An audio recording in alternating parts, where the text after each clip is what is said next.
a nuestro postre bíblico de hoy. Hoy vamos a estudiar Lucas 10 y vamos a empezar primeramente poniendo este tiempo en las manos de Dios, orando, pidiéndole al Espíritu Santo que sea el que nos guíe, el que nos hable, el que nos revele esta palabra. Padre, gracias papá, por este nuevo día que nos regalas, por esta nueva semana, por esta nueva oportunidad, Señor, de reunirnos juntas, a estudiar tu palabra, Señor, a sentarnos a tus pies, a escoger lo que es verdaderamente necesario, Señor, a parar, Dios mío, bendito, de hacer un montón de cosas que nos exige el mundo y sentarnos, Señor, a disfrutar tu palabra, a saborearla, Señor, como un postre delicioso. Por eso te pedimos, Señor, que nos ayudes a concentrarnos en ti, que quites toda distracción, que podamos escucharte, Señor, que podamos ver cómo tú nos hablas a cada una de nosotras de manera personal, en el nombre de Jesús. Amén y amén.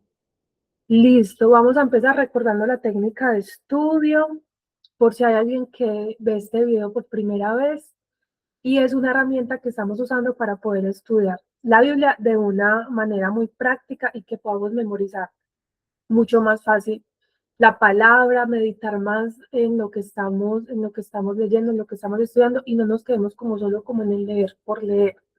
Inicialmente nos hacemos 3 preguntas: ¿qué dice? ¿Qué significa? ¿Y qué aplicación tiene para mi vida? ¿En qué dice? Recordamos, o más bien investigamos quién fue el autor que lo escribió, en qué año se escribió, a qué audiencia iba dirigida, cuál era ese contexto histórico en el que se escribió el texto bíblico que estamos leyendo. Ahí también en qué dice podemos mirar concordancias, podemos revisar otras traducciones de la Biblia y así poder tener como un contexto más amplio y entender mucho más lo que estamos estudiando. Ya sigue la segunda pregunta, que es ¿qué significa? En esa parte estamos usando esta técnica de estudio que es, tenemos 4 resaltadores, 4 colores diferentes, y cada resaltador tiene una pregunta. Cada resaltador tiene una pregunta. Entonces, por ejemplo, con el azul yo tengo la pregunta: ¿qué me está enseñando de Dios? Entonces, eso que estoy leyendo, eso que estoy estudiando, voy a empezar a meditar en estas preguntas, y la primera es: ¿qué me está enseñando de Dios? Si hay algo literal en eso que estoy leyendo que me está enseñando algo de Dios, yo, por ejemplo, lo resalto con azul. Luego yo uso el color verde, que tiene la pregunta: ¿hay algún pecado que evitar o del cual arrepentirme? Entonces, medito en esto y empiezo como a mirar en eso que estoy leyendo, si el Señor o el Espíritu Santo me está mostrando si hay algún pecado que debo evitar o del que me tenga que arrepentir. Y en el episodio pasado, en el postre bíblico pasado, hablamos mucho sobre el arrepentimiento, ¿sí? Entonces, si hay algún pecado así literal que esté ahí escrito, lo resalto con verde. Y si lo dice como entre líneas o lo infiero como en lo que estoy leyendo, entonces medito en eso o lo escribo en mi diario de oración o en mi agenda de apuntes. Después, por ejemplo, yo con naranjado, con naranja, tengo la pregunta: ¿hay algún mandato que obedecer? Entonces, en eso que estoy leyendo, miro, ¿hay algún mandato? ¿Hay algo que el Señor me está diciendo que debo hacer? Sí, eso, por ejemplo, yo lo resalto con naranja. Y con rosado yo tengo la pregunta: ¿hay alguna promesa que reclamar? Entonces, con rosado estamos resaltando las promesas. ¿Y todo esto para qué? Bueno, primero para poder meditar, o sea, como para poder meditar más profundamente en lo que estamos leyendo, y que no sea como leer por leer, sino que a medida que nos hacemos esas preguntas vamos como profundizando más, vamos memorizando más, vamos haciendo como un estudio más profundo. Y así, cuando yo abra la Biblia, cada color o cada color que está resaltado en mi Biblia, ya mi cerebro lo va a identificar más fácil y yo voy a saber qué significa cada color. Y no, porque si yo uso cualquier color, entonces voy a abrir la Biblia y va a haber un montón de cosas resaltadas, pero no voy a saber qué significa cada cosa, ¿sí? Entonces, así va a ser mucho más fácil cuando tenemos como estos colores y cuando cada color tiene una pregunta.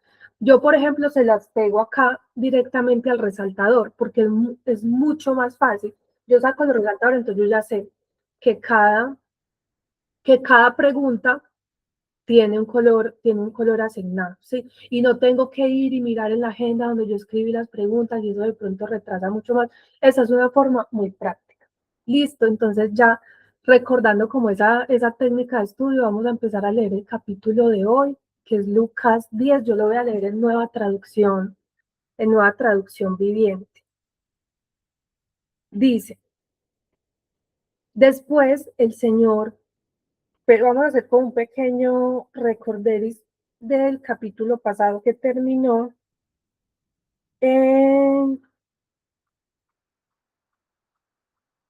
Jesús les explicaba el costo que tiene seguirlo, y él les estaba diciendo, tu deber, bueno, cuando le dijo un señor, ven y sígueme, pero le dijo, no, espera, yo entierro a mi padre, y Jesús le dijo, deja que los muertos espirituales entierren sus propios muertos espirituales, tu deber es ir y predicar acerca del reino de Dios.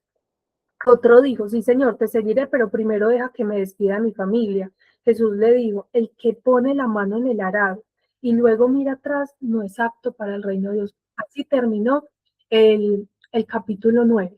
Listo, ahora sí empiezo a leer el capítulo 10. De pronto, si no estuviste hace 8 días en el canal de YouTube, ahí está grabada la enseñanza de Lucas 9. Entonces seguimos. Igual tengamos en el pensamiento que el capítulo pasado hablamos mucho del arrepentimiento, entonces tengamos como en el pensamiento el arrepentimiento, que el arrepentimiento es un cambio de dirección, un cambio de mentalidad. Jesús envía a sus discípulos. Después el Señor escogió a otros 72 discípulos y los envió de dos en dos delante de él a todas las ciudades y los lugares que tenía pensado visitar. Y les dio las siguientes instrucciones. La cosecha es grande, pero los obreros son pocos. Así que oren al Señor que está a cargo de la cosecha. Pídanle que envíe más obreros a sus campos. Ahora vayan y recuerden que los envío como ovejas en medio de lobos. No lleven con ustedes nada de dinero, ni bolso de viaje, ni un par de sandalias de repuesto, y no se detengan a saludar a nadie por el camino. Cuando entren a la casa de alguien, primero digan, la paz de Dios está sobre esta casa.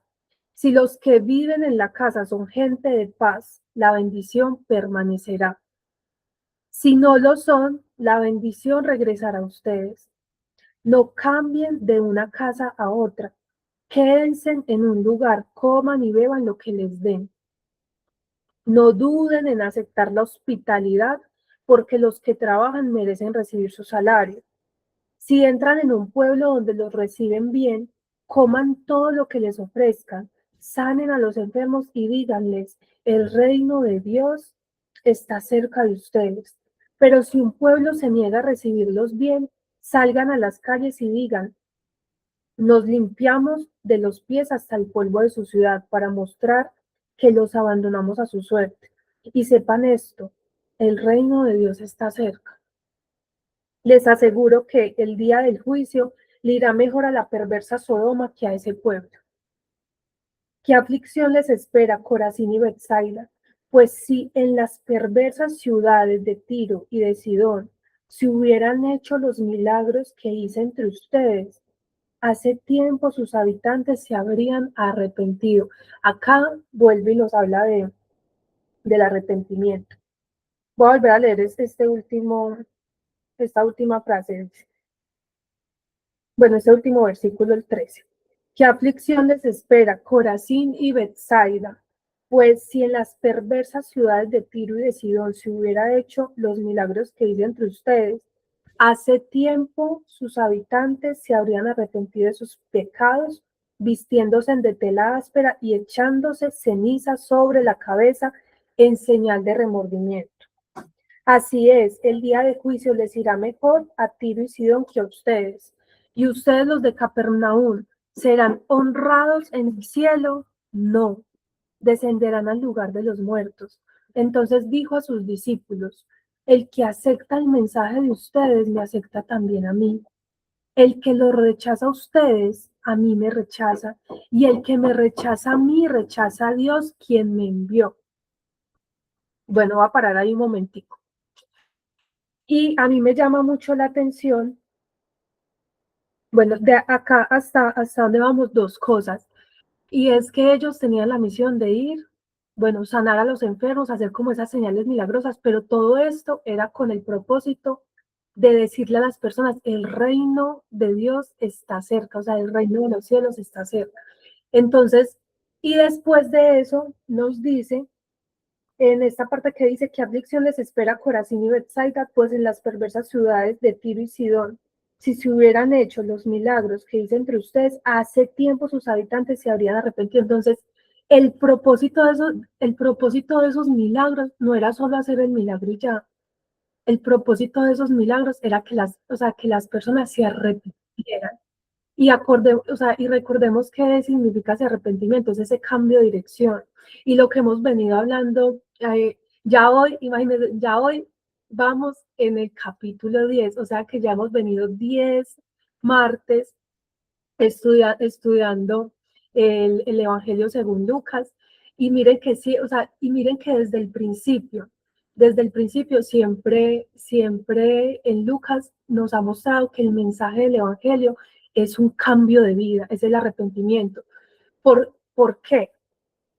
Porque el propósito de Jesús no era que ellos ahí si fueran y sanaran los enfermos y ya. Muchas veces, no sé si a ustedes les ha pasado, que muchas veces alguien está enfermo y como saben, ay no, Ana es cristiana y le voy a decir a Ana que ore por esta persona que está enferma, sí, para que la sane. Pero lo que muchas veces ignoramos es que Dios no solamente quiere sanar, Dios quiere salvar. Más que sanar, Dios quiere salvar a esas personas. Entonces, más que orar por una sanidad, claro, el Señor lo puede, el Señor lo puede hacer, para él no hay nada imposible. Pero más que sanar, el Señor quiere salvar a las personas. Entonces, muchas veces que nos dicen, ay, saben que de pronto nosotras somos cristianas y nos dicen, ay, no, ora por esta persona que está enferma, pero digamos que el propósito de las personas muchas veces es orar para que se sanen, pero nosotras sí podemos orar para que se sanen, pero lo que más tenemos que dirigir nuestra oración es a que esa persona reciba al Señor, para que más que ser sana sea salva, porque ese es el mensaje del Evangelio, que las personas puedan reconocer esa necesidad que tienen de un Salvador. Entonces, claro, Jesús los envió a que sanaran los enfermos, pero miren lo que les decía, o sea, cuando los sanen, díganles, el reino de los cielos está cerca, está entre ustedes. ¿Qué otra cosa me llamó mucho la atención ahí? Que ellos fueron a hacer su misión y a sanar, a expulsar demonios, a predicar el evangelio, a extender el reino de Dios. Pero miren que Jesús ya tenía como presupuestado que habían personas que los iban a recibir, pero habían otras que sencillamente iban a rechazarlos. ¿Sí? Y nosotras muchas veces el Señor nos da la oportunidad de compartir de Dios con muchas personas, pero como hay unas que aceptan ese mensaje, va a haber otras que no lo van a aceptar. Pero mire lo que el Señor les dice, no los están rechazando ustedes, están rechazando el mensaje. Y si rechazan ese mensaje, me están rechazando a mí, a Jesús. Y si me rechazan a mí, están rechazando a Dios, al que me envió. Entonces, cuando hay veces nos sentimos rechazados por hablar del Señor, no nos están rechazando a nosotras solamente, están rechazando a Dios. Entonces, esto me llamó mucho la atención en esta primera parte. Y otra cosa, bueno, ya les había como más o menos dicho lo de los milagros, pero a mí me impactó mucho esa parte que dice que que si en esos lugares se hubieran hecho esos milagros, ya la gente se hubiera arrepentido de sus pecados. Entonces, esto me muestra que Dios muchas veces hace milagros, sí, para mostrar su poder, pero más que eso lo hace para llamar al arrepentimiento. Y uno dirá, pero o sea, ¿qué tiene que ver los milagros con el arrepentimiento? Mucho, porque si Dios manifestó su poder sobre un ejemplo, sobre una familia, y una familia, Dios le hizo un milagro, pues lo más normal es que, digamos, esa familia reconozca que hay un Dios y reconozca la necesidad que tiene de un Salvador. Pero lastimosamente, muchas veces pasa todo lo contrario. Pasa que Dios hace milagros en una familia, pero esa familia, o sea, vio la gloria de Dios, vio el milagro y no se arrepiente, y no se arrepiente. Entonces, mire lo que el Señor nos está diciendo acá hoy. Voy a volver a leerlo, dice, qué aflicción, o sea, va a ser una aflicción más grande para las personas que han visto milagros y aún así no se han arrepentido, que para las que no se han arrepentido porque, bueno, no han de pronto experimentado un milagro así súper grande en su vida, porque milagros experimentamos todos los días, o sea, todos los días despertarnos de algún milagro. Pero dice, ¿qué aflicción les espera Corazín y Betsaida? Pues si en las perversas ciudades de Tiro y de Sidón se hubieran hecho los milagros que hice entre ustedes, hace tiempo sus habitantes se habrían arrepentido de sus pecados, vistiéndose de tela áspera y echándose ceniza sobre la cabeza. O sea, la ceniza para, bueno, digamos que en la religión católica, cuando se echan la ceniza, mire que acá nos están mostrando de dónde viene de pronto eso. Y es que en ese tiempo el echarse ceniza sobre la cabeza era una señal externa del arrepentimiento. Pero ahorita que vamos a seguir mirando este capítulo, vamos a ver que Dios, o sea, que Dios prioriza más como que nuestra relación íntima, interna con Él, que solamente las señales externas. Sí, digamos que en esa época era una señal que hacían las personas de arrepentimiento, que se vestían con tela áspera y se echaban ceniza sobre la cabeza. Entonces, de ahí viene de pronto, pues, como esa práctica religiosa que se sigue haciendo.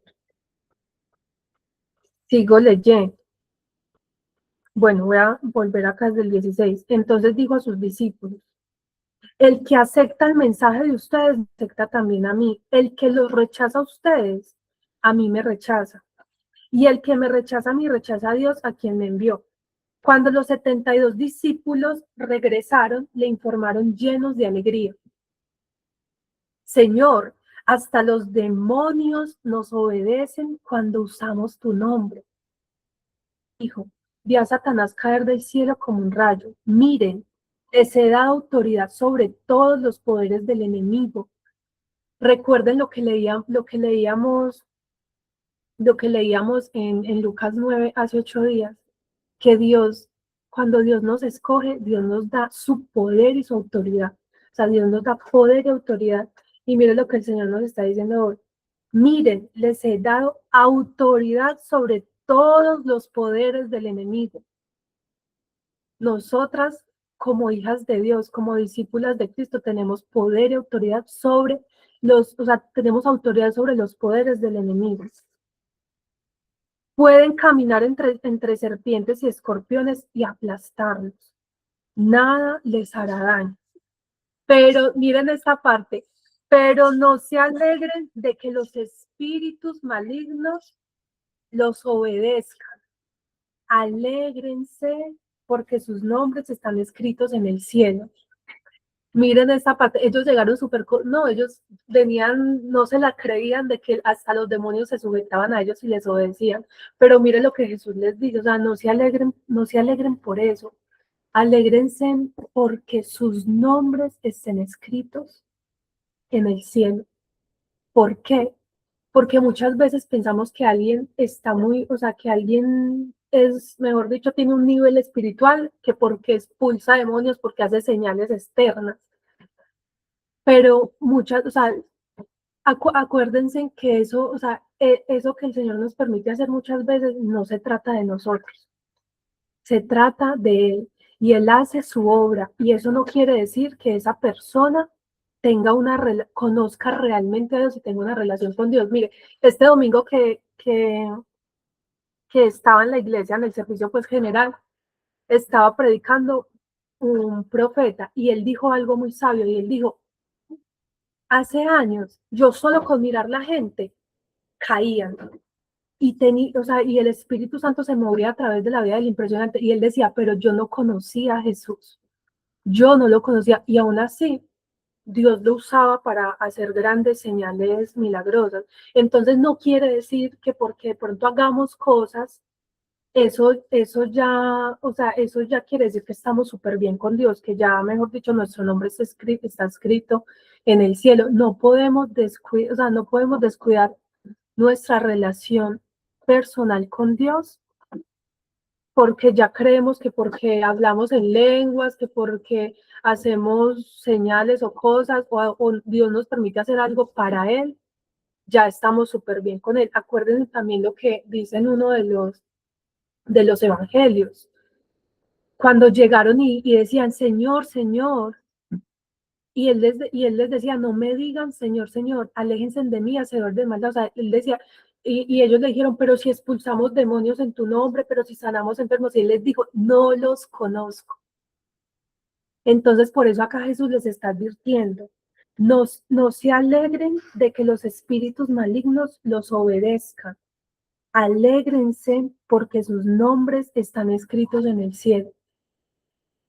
O sea, y algo que también les quiero compartir para este tiempo, donde de pronto en este tiempo la presión social lleva a mucha gente a querer ser muy visible, a hacer cosas para llegar a muchas personas, para ser conocidos por muchas personas.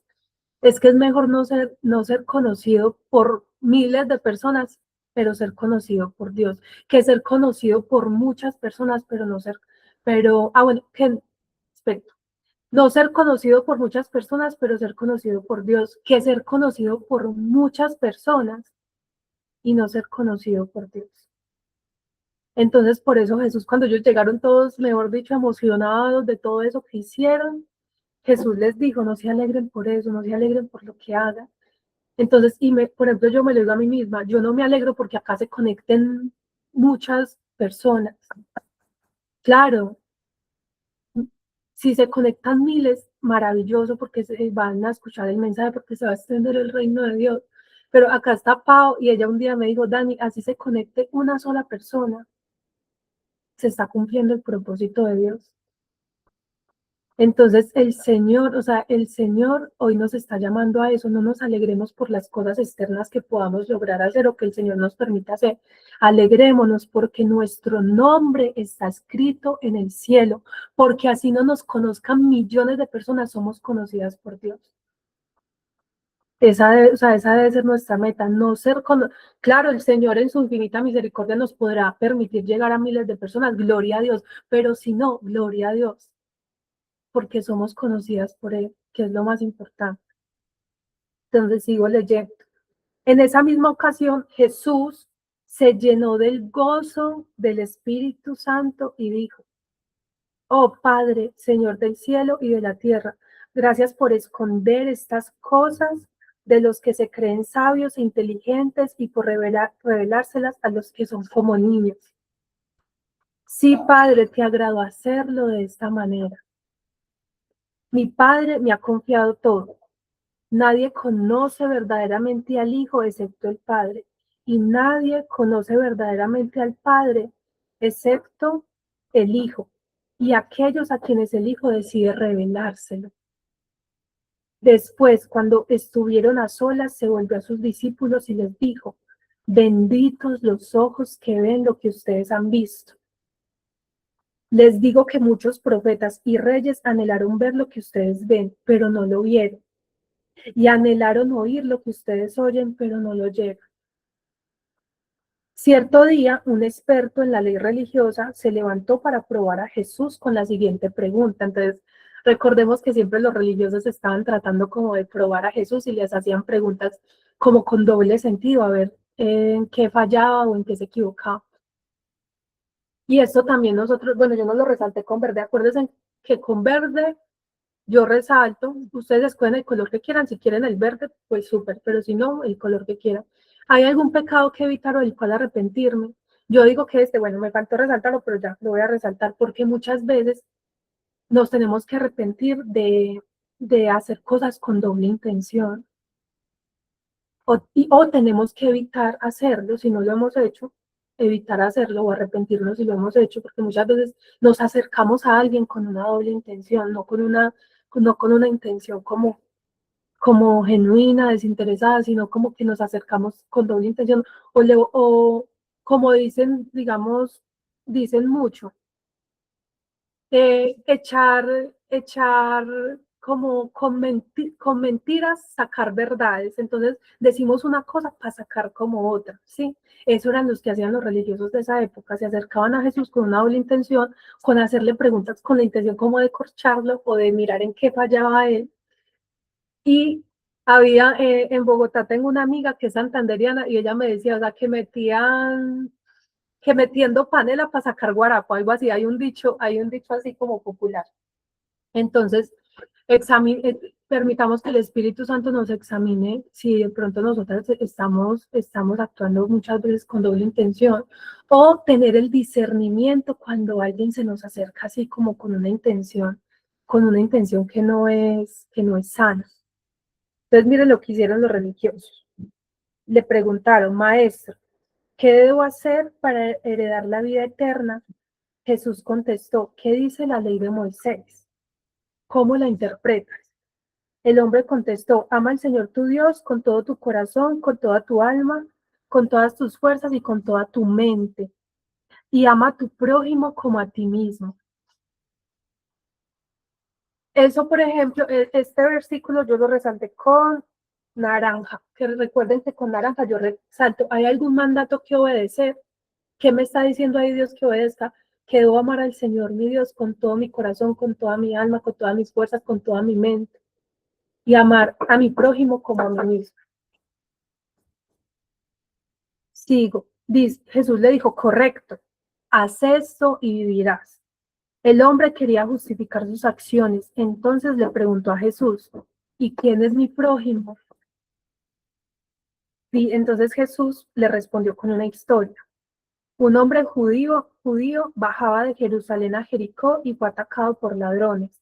Le quitaron la ropa, le pegaron, lo dejaron medio muerto al costado del camino. Un sacerdote pasó por allí de casualidad, pero cuando vio al hombre en el suelo, cruzó al otro lado del camino y siguió de largo. O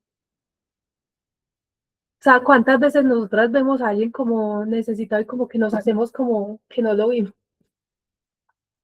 ¿Y quién hizo esto? Imagínense, un sacerdote. No era cualquier persona que se congregaba en el templo, no, era alguien que servía. Era alguien que servía en el templo. Y acá más adelante vamos a ver eso, que muchas veces creemos que el servicio se limita como dentro del templo, sí, dentro de la congregación, pero estamos llamadas a tener una vida de servicio, no solamente dentro de las cuatro paredes de la iglesia. Entonces dice que el sacerdote cruzó al otro lado del camino y siguió el arco. Un ayudante del templo pasó, imagínense, otro ayudante del templo, otra persona que servía en el templo. Un ayudante del templo pasó y lo vio allí tirado, pero también siguió de largo por el otro lado. Entonces pasó un samaritano despreciado y cuando vio al hombre, o sea, ¿quiénes eran los samaritanos en esa época? Eran personas que eran enemigas de los judíos, o sea, un judío no tenía nada que ver con un samaritano, eran como enemigos, no, o sea, no tenían nada en común. Gracias, amor. Sigo leyendo. Entonces pasó un samaritano despreciado y cuando vio al hombre, sintió compasión por él. Se le acercó y le alivió las heridas con vino y aceite de oliva y se las vendó. Luego subió al hombre en su propio burro y lo llevó hasta un alojamiento donde cuidó de él. Al día siguiente le dio 2 monedas de plata al encargado de la posada y le dijo, cuida de este hombre. Si los gastos superan esta cantidad, te pagaré la diferencia la próxima vez que pase por aquí. Ahora bien, ¿cuál de los tres parece que fue el prójimo del hombre atacado por los bandidos? Entonces, miren que este maestro religioso cuando le preguntó eso a Jesús, que quién es el prójimo. ¿Por qué? Porque él pensó que el prójimo era o sea, los de su mismo grupo, sí, los mismos judíos. Pero recuerden lo que el Señor, o sea, lo que Jesús vino a enseñarnos antes en la ley, decía como que ojo por ojo, diente por diente, sí. Pero Jesús dijo, ahora yo les digo, ama a tu prójimo como a ti mismo, ama a tu enemigo y ora, o sea, ama a tu enemigo, ora por los que te persiguen. Ya, o sea, Jesús vino como a cambiar esa mentalidad que tenían en ese momento los judíos y era que solamente se hacían bien entre ellos mismos. Y recuerden que eso también lo leímos en uno de los capítulos de Lucas, que Jesús dijo, o sea, de qué sirve que amen a los que los aman. Hasta los incrédulos hacen eso. Pero nosotras estamos llamadas incluso a amar a nuestros enemigos. Entonces eso era lo que Jesús le quería mostrar a este maestro de la ley, de que el prójimo no era los mismos, imagínense, él era maestro de la ley y los mismos, el sacerdote, el ayudante del templo, que eran de su mismo grupo, no hicieron nada por la persona que fue atacada. Y el que fue atacado era un judío, porque mire que así empieza la historia, dice, un hombre judío bajaba de Jerusalén a Jericó. El que fue atacado era uno de su mismo, o sea, de su mismo grupo, de su mismo pueblo. ¿Y quién ayudó a un judío? Un samaritano, que los samaritanos eran los enemigos, o sea, los enemigos de los judíos. Entonces ahí vuelve, y Jesús vuelve como a resaltar lo que él ya había dicho, que eso ya lo habíamos leído en un capítulo anterior, y era que estamos llamados a amar a nuestros enemigos. Que yo digo que es una de las partes más difíciles del Evangelio, pero por eso Jesús dice, o sea, es que si amamos a los que nos aman, eso lo hace, hasta los incrédulos lo hacen. Nosotras estamos llamadas a amar incluso a nuestros enemigos. Sigo leyendo entonces. Ahora bien, ¿cuál de los tres te parece que fue el prójimo del hombre atacado por los bandidos? Preguntó Jesús. El hombre contestó, el que mostró compasión. Entonces Jesús le dijo, así es, ahora ve y haz lo mismo.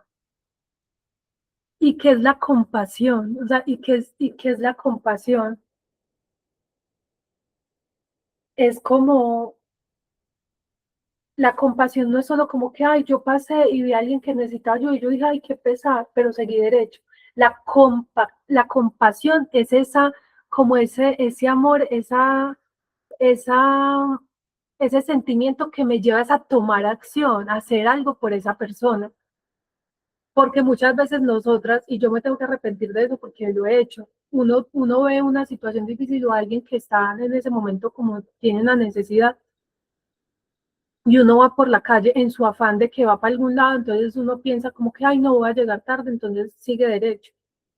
Y uno dice, ay, qué pesar, pero eso no es compasión, o sea, la compasión es cuando sentimos eso, pero esa compasión nos lleva a hacer algo por esa persona, ¿sí? Sigo leyendo. Durante el viaje a Jerusalén, Jesús y sus discípulos llegaron a cierta aldea donde una mujer llamada Marta los recibió en su casa. Su hermana María se sentó a los pies del Señor a escuchar sus enseñanzas. Pero Marta estaba distraída con los preparativos para la gran cena. Entonces se acercó a Jesús y le dijo, Maestro, ¿no te parece injusto que mi hermana esté aquí sentada mientras yo hago todo el trabajo? Dile que venga a ayudarme. El Señor le dijo, mi apreciada Marta, estás preocupada y tan inquieta con todos los detalles. Hay una sola cosa por la que vale la pena preocuparse. María la ha descubierto y nadie se la quitará. Y en otras traducciones dice, Marta, Marta, preocupada y turbada por muchas cosas. Entonces no quiere, o sea, no, él no quiere decir que el servicio sea malo, porque Marta no estaba haciendo algo malo, ella quería servir. Y recordemos que en esa época, en el primer siglo, en el Medio Oriente, había una cultura de honor y vergüenza, y para los judíos la hospitalidad era muy importante. Entonces, claro, ella no quería hacer quedar mal su casa, porque recordemos también la historia que leímos cuando la mujer derramó el perfume y Jesús le dijo al anfitrión de la reunión, le dijo, yo entré y tú no me, o sea, no me lavaste los pies, no me diste aceite para ungir la cabeza, no me saludaste con un beso. O sea, en la cultura judía, cuando uno recibía a alguien en la casa, era súper importante atender bien a sus invitados. Era muy importante, o sea, ella no estaba haciendo algo malo porque ella quería quedar bien, según la cultura, digamos, de esa época, que si alguien entraba a su casa y más un rabí, ella lo debía atender súper bien. Pero miren, esta historia de Marta y María, yo sé que muchas la han escuchado y digamos que la han interpretado de una manera y no está mal, y es que no tengo que vivir afanada por tantas cosas, y lo más importante es sentarme a los pies del Señor, sí, y muchas lo hemos interpretado así y está bien, porque mire que Jesús le dijo, o sea, estás turbada y estás afanada. ¿Cuántas estamos afanadas? Que los niños, que el colegio, que el trabajo, que no sé qué, y no sacamos ese tiempo de sentarnos a los pies del Señor a solas con Él, porque estamos afanadas y turbadas por un montón de cosas. Sí, y esa interpretación está bien, es correcta, y yo creo que ese es como el corazón de esa historia, como de que no nos afanemos como por un montón de cosas y descuidemos la parte más importante, que es sentarnos a los pies de Dios, y es lo que siempre, o sea, a los pies de Jesús, y es lo que siempre hemos querido con este postre bíblico. Por eso se llama postre bíblico, porque o sea, lo que el Señor puso, el propósito que el Señor puso, es que podamos sentarnos y disfrutar la palabra de Dios, esas citas solas con Él, como si fuera un postre delicioso y lo saboreemos. ¿Cuántas nos comemos un postre así delicioso y no queremos que se acabe? O sea, que así sea nuestro tiempo con el Señor, que estamos en la vida real, que no siempre vamos a tener 1 hora, 2 horas para esa cita con el Señor, sí, pero que no lo dejemos de hacer.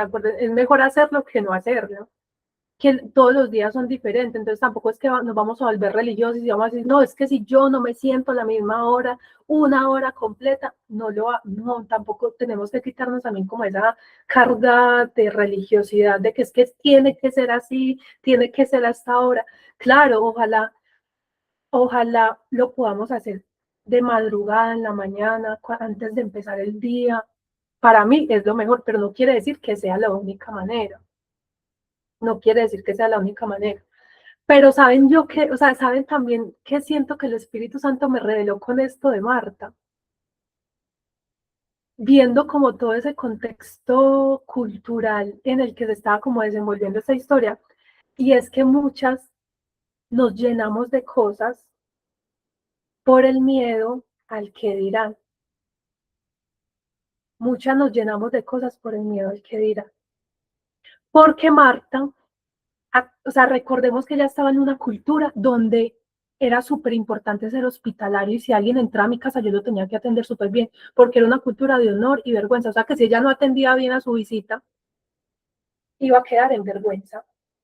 Y muchas veces nosotras hacemos cosas por el miedo de quedar en vergüenza delante de la gente.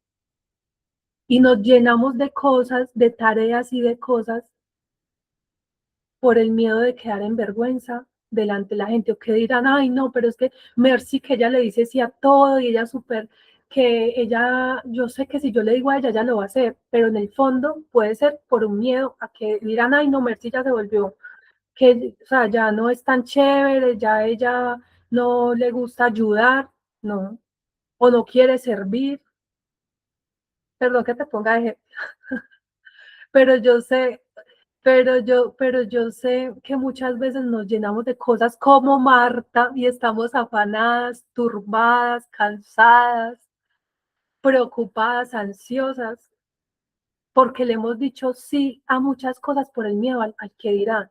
Y esto no lo dice acá la Biblia, pero yo digo, para mí Marta tenía miedo al que dirán, porque claro, estaba en una cultura donde si ella no atendía bien a la visita, iba a quedar en vergüenza.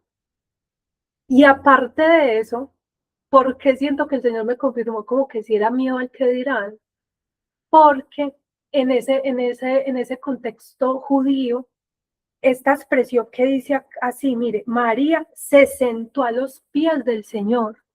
Y todas creemos que sentarse a los pies era que ella se sentó y se hizo así a los pies de él. Recordemos que cuando estudiamos, o sea, que cuando estudiamos la Biblia, en esa pregunta al principio que nos hacemos, ¿qué dice? Es mirar todo ese contexto cultural y esa expresión, sentarse a los pies. Cuando decían que alguien se sentó a los pies de un rabí, significaba que se volvió su discípulo. Entonces, si en esa época, no sé, voy a poner a otra, Janet. Si Janet estaba en esa época y Janet se volvió una discípula de Jesús, no se decía, Janet se volvió discípula de Jesús, decía, Janet se sentó a los pies de Jesús. O sea, cuando decía que alguien se sentó a los pies de un rabí, esa expresión significaba que se volvió discípula de ese rabí. Y en esa época era contracultural, no era concebible que una mujer fuera discípula de un rabí. Entonces, aparte yo digo, Marta está diciendo, bueno, y yo acá sirviendo, yo acá tratando de quedar bien con los invitados, de atenderlos, de hacer un montón de cosas. ¿Qué dirá la gente donde yo no los atendamos bien? Y aparte de eso, mi hermana se sentó, se volvió discípula de un rabí. ¿Qué va a decir la gente? Porque en esa época no era concebible que una mujer fuera discípula de un rabí. Entonces, si ven detrás de eso ese miedo, o sea, eso no lo dice la Biblia, siento que esto me lo ayuda a interpretar el Espíritu Santo, pero cuántas veces, vuelvo y digo, no nos llenamos de cosas y hacemos cosas es por el miedo al que dirán. ¿Cuántas veces no nos volvemos como Marta, afanadas y turbadas y llenas de un montón de cosas por el miedo al que dirán? Y en estos días me tocó decir que no a algo, y uno de mis miedos de decir que no era el que dirán. Y eran, ay, pero qué dirán, pero dirán que es que yo no quiero aportar o yo no quiero hacer algo. Pero mira que el Señor hoy nos está diciendo que solo una cosa es necesaria. Claro, Él no está diciendo que está mal servir, Él no está diciendo que está mal servir, no está mal. Lo malo es cuando servimos con una intención incorrecta, cuando servimos para quedar bien delante de la gente, sin importar cómo estamos delante de Dios. Entonces, niñas, con esto cierro, digamos, este capítulo, ahí termina. Vamos a orar y le vamos a pedir al Señor que nos ayude. Recuerden que la pregunta final que nos hacemos en esta técnica de estudio es: ¿qué aplicación tiene esto para mi vida? Entonces, cada una pregunta es: ¿qué aplicación tiene esto para mi vida? ¿En dónde estamos siendo como Marta, llenas de cosas, ansiosas, afanadas con un montón de cosas y descuidando lo más importante, o sea, la prioridad, descuidando la prioridad, que es el Señor, que es nuestra relación íntima con el Señor? Vuelvo y digo, yo sé que yo lo he repetido mucho, pero muchas veces estamos llenas, escuchan todo el día, escuchando prédicas, todo el día viendo videos sobre Dios, todo el día haciendo cosas para Dios, pero alejadas de Dios, sin tener una relación personal con Él. Entonces, Señor, gracias, papá, gracias, Señor, porque nos permitiste sentarnos a tus pies, estudiar tu palabra, Señor. Hoy te pedimos perdón, papá, te pedimos perdón si no hemos sentido compasión, Señor, con personas que tú has puesto en nuestro camino, así como pusiste en el camino de ese sacerdote, de ese ayudante del templo, pusiste en su camino a esa persona herida y ellos simplemente siguieron de largo, Señor. Perdónanos si nosotros hemos hecho eso, si tú has puesto a alguien con una necesidad para nosotros tener esa oportunidad de bendecirlo, de ayudarlo, y nosotras simplemente, Señor, por nuestros afanes, por nuestro montón de cosas que tenemos que hacer, seguimos de largo y no hicimos lo que tú nos llamas a hacer, Señor, y es a tener compasión por las almas, a tener compasión por los necesitados, Dios. Padre, perdónanos, Señor, hoy te pedimos perdón, hoy oramos, Espíritu Santo, para que tú traigas convicción de pecado y traigas un corazón lleno de compasión a cada una de nosotras, Señor. Perdónanos, Señor. Perdónanos si nos ensimismamos, si solamente vemos nuestro problema, si solamente pensamos que nuestro tiempo solo es para solucionar nuestras cosas. Claro, hay una prioridad y nuestra familia es prioridad. El primer ministerio al que estamos llamados a servir es nuestro hogar. Pero tú también en nuestro día a día, Señor, pones personas, Señor, con necesidades para que nosotras tengamos la oportunidad de ejercer esa compasión. Perdónanos, Señor, si no lo hemos hecho, Señor. Perdónanos, Padre amado, y te pedimos perdón, y te pedimos, Señor, que nos ayudes, Dios, y te pedimos, Padre amado, que nos ayudes a ordenar las prioridades, Señor, que nos perdones, Señor, si hemos tenido miedo al que dirán, si hemos dicho que sí a muchas cosas por el miedo al que dirán y nos hemos llenado de cosas, y por llenarnos de cosas hemos descuidado, Señor, nuestra relación contigo, hemos descuidado, Señor, lo que tú nos has llamado a hacer.